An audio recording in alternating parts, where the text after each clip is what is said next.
लिए पहली महिला तथा अश्वेत पुरुष का चयन किया है। आर्टेमिस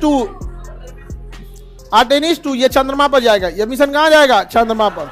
नासा के पास पैसा की कोई कमी नहीं है। हम लोग क्या पैसा का कमी हो जाता है, वरना देखिए हम लोग में 2008 में हम लोग चंद्रयान 1 लाए, 2010-12 में 2 ले आना चाहिए, 13-14 में लेके आना चाहिए चंद्रयान 3। इतना लंबा लंबा गैप होता है जी, 15 साल का गैप। आप खुद सोचिए, 15 साल का गैप होता है। 2008 में चंद्रयान 1 जबकि सक्सेस हो गया था, 2019 में चंद्रयान 2, 23 में आया चंद्रयान 3। खैर ये तो जल्दी आ गया, चंद्रयान 2 और 3 में दिक्कत उतना नहीं हुआ, लेकिन चंद्रयान 1 और 2 के बीच में 10 साल का गैप। सोचिए 10 साल का गैप होना चाहिए जी। जितना जल्दी एग्रेसिव रहिएगा उतना फायदा होगा। जो आगे निकल गया वही रूल करेगा। अंतरिक्ष में जो आगे निकल गया वही रूल करेगा। देखिए रॉकेट जो होते हैं ना, वो महंगे इसलिए हो जाते हैं कि वो लौट के नहीं आते हैं। सपोज कीजिए आप एक हवाई जहाज से पटना से दिल्ली जा रहे हैं, लेकिन वो हवाई जहाज बस एक ही बार यूज हो सकता है। आप अंदाजा लगाइए किराया कितना महंगा होगा।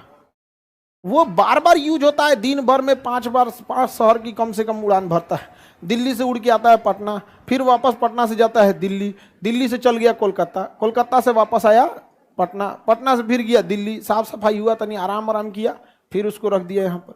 इस वजह से किराया सस्ता पड़ता है, क्योंकि हम उसका रीयूज कर लेते हैं। अगर दोबारा यूज नहीं करते तो कोई भी चीज़ महंगी ही आती है।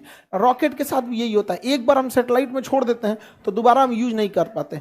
स्पेस एक इलॉन मस्क की कंपनी दोबारा यूज करने लगी, वो छोड़ के आता है रॉकेट, फिर रॉकेट आके लैंड हो जाता है, उसमें फिर ईंधन वगैरह भर दीजिए, पेंट वगैरह साफ सफाई करके दोबारा यूज कर लीजिए यहाँ, तो वो सस्ता हो जाता है।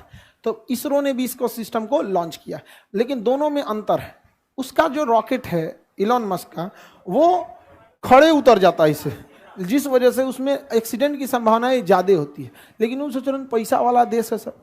हम लोग का जो रॉकेट है वो रॉकेट को ऐसे छोड़ देगा अंतरिक्ष में, उसके ऊपर सैटेलाइट लगा दिया जाता है, जाएगा अंतरिक्ष में छोड़ देगा, और छोड़ने के बाद वो 2 पार्ट में होगा। एक पार्ट अंतरिक्ष में चला जाएगा, वो तो खराब होना ही होना है, और जो नीचे वाला पार्ट है वो छोड़ने के बाद वापस आएगा और जहाज की तरह क्या होगा, लैंड करेगा।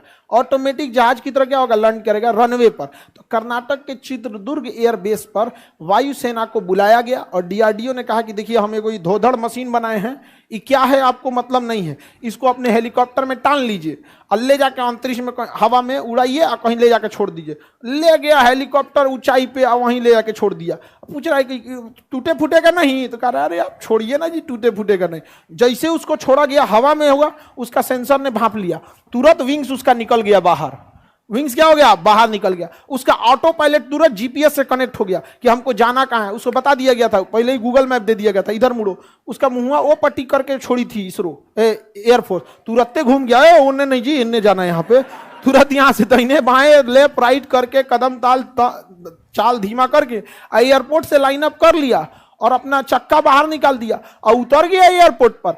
एयरपोर्ट पे उतरा तो इसका स्पीड बहुत ज्यादा था, देखा कि अरे बाप रे तो हम हिल जाएंगे एयरपोर्ट के आगे, थुथुर लड़ जाएगा मेरा। दाएं से पिछवाए को पैरासूट खोल दिया, तुरंत पैरासूट खोल दिया यहाँ पे और उतर गया, पूरा सक्सेस हो गया हम लोग का। तो हम लोग के रीयूजेबल रॉकेट में एक्सीडेंट की संभावनाएं कम है। समझ में आ गया कि नहीं आ गया? तो देखिए जरूरत के हिसाब से हम लोग के पास क्या है ना कि अगर ज्यादा पैसा लॉस होगा ना तो फिर जो मंत्रिमंडल है या जो सरकार है वो इसरो को लगेगा कि अरे यार इस पे पैसा बहुत बर्बाद हो रहा है, तो वो लोग भी उसी हिसाब से सोचते हैं। समझ में आ गया कि नहीं आ गया? तो किसके सहयोग से हुआ है? एयरफोर्स ने चिनूक हेलीकॉप्टर में लादा और टांग गिरा दिया उसको। एयरफोर्स वाला परेशान थे कौन सी गिरवा रहा है हमसे, लेकिन बाद में क्या हो गया, सक्सेस हो गया यहाँ पर। समझ में आ गया? तो अब देखिए इसरो है, ये रॉकेट किसका है? इसरो का। हथियार बनाती है डीआरडीओ, और लॉन्चिंग के लिए किसे बुलाइए? एयरफोर्स। किसे? एयरफोर्स। समझ में आ गया कि नहीं? इंटीग्रेटेड होते हैं सब। तो आप ये मत समझिएगा कि अंतरिक्ष कार्यक्रम सेना के काम में नहीं आएगा। अंतरिक्ष में वही रॉकेट होता है जो सीधा जाता है, क्या दिक्कत है, उसको टेढ़ा कर देंगे चल जाएगा कहीं और नहीं समझ आया? अरे जो अंतरिक्ष में जा सकता है बगल में जाने में क्या दिक्कत है? जब हम चांद पे जा सकते हैं तो फिर चीन कितना दूर है? समझ में आ गया नहीं आ गया?